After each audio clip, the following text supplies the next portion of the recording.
जय श्री राम भक्तजनों।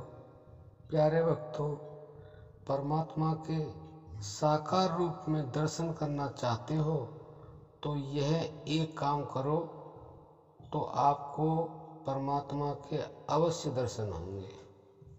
प्यारे भक्तों, परमात्मा के दर्शन हर कोई करना चाहता है, लेकिन उसके लिए करते बहुत कम लोग हैं, और जो करते हैं उन्हें दर्शन भी अवश्य होते हैं। प्यारे भक्तों, दर्शन करने के लिए परमात्मा के लिए सिर्फ एक ही चीज़ चाहिए, एक ही काम करना पड़ेगा। वो काम क्या है? केवल और केवल विश्वास। अगर आपने विश्वास कर लिया तो आपको साकार रूप में दर्शन हो सकते हैं, नहीं हो जाएंगे। आपने रामकृष्ण परमहंस का किस्सा सुना होगा। वो काली माता के पुजारी थे और उनको इतना विश्वास था कि इस काली माता की जो मूर्ति है इसमें भगवान है और मुझे अवश्य दर्शन देंगे। यही उनका साकार रूप है। तो जो किसी भी साकार रूप में भगवान के ऊपर विश्वास करते हैं उनको दर्शन अवश्य होता है।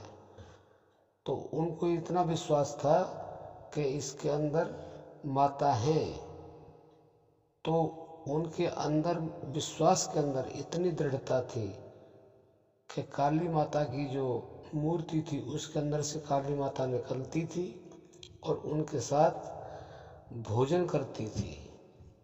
ऐसे ही आपने नामदेव का भी नाम सुना होगा। नामदेव एक बहुत बड़े संत हुए हैं। वह खाना बना रहे थे। खाना बनाते बनाते और रोटी रखते जाते थे और भगवान का सुमिरन करते थे। तो उनके साथ भी ऐसा ही हुआ। एक कुत्ते के रूप में भगवान साकार रूप में आए और रोटी उठा करके चल दिए।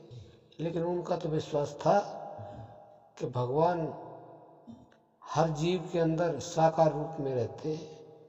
तो उन्होंने कहा, हे मालिक, हे प्रभु, हे परमात्मा, हे मेरे भगवान, ये सूखी रोटी है, इसमें थोड़ा घी लगवा लो और फिर खा लेना, नहीं तो आपका मुंह छिल जाएगा।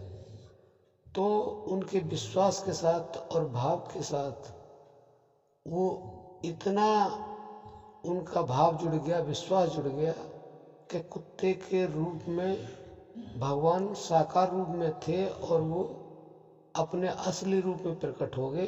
और उन्होंने नामदेव से कहा, नामदेव, मैं आपकी भक्ति से, भाव से, आपके विश्वास से प्रसन्न हुआ, मांग लो क्या मांगना चाहते हो। तो बस उन्होंने कहा, भगवान मुझे तो आपके दर्शन हो गए और मुझे क्या चाहिए। तो आप यह केवल एक ही काम करें, विश्वास, श्रद्धा और भाव। तो भगवान को और कुछ नहीं चाहिए, सिर्फ विश्वास चाहिए, भाव चाहिए। तो अगर आप ये एक काम करोगे कि विश्वास करोगे कि हर जीव के अंदर भगवान है, तो साकार रूप में भगवान आपको दर्शन देंगे, इसमें कोई संदेह नहीं है। प्यारे भक्तों, आप समझ गए होंगे। आप अपने अंदर ऐसा विश्वास और भाव पैदा करें और भगवान के दर्शन करें। आज के लिए सिर्फ इतना ही। जय श्री राम।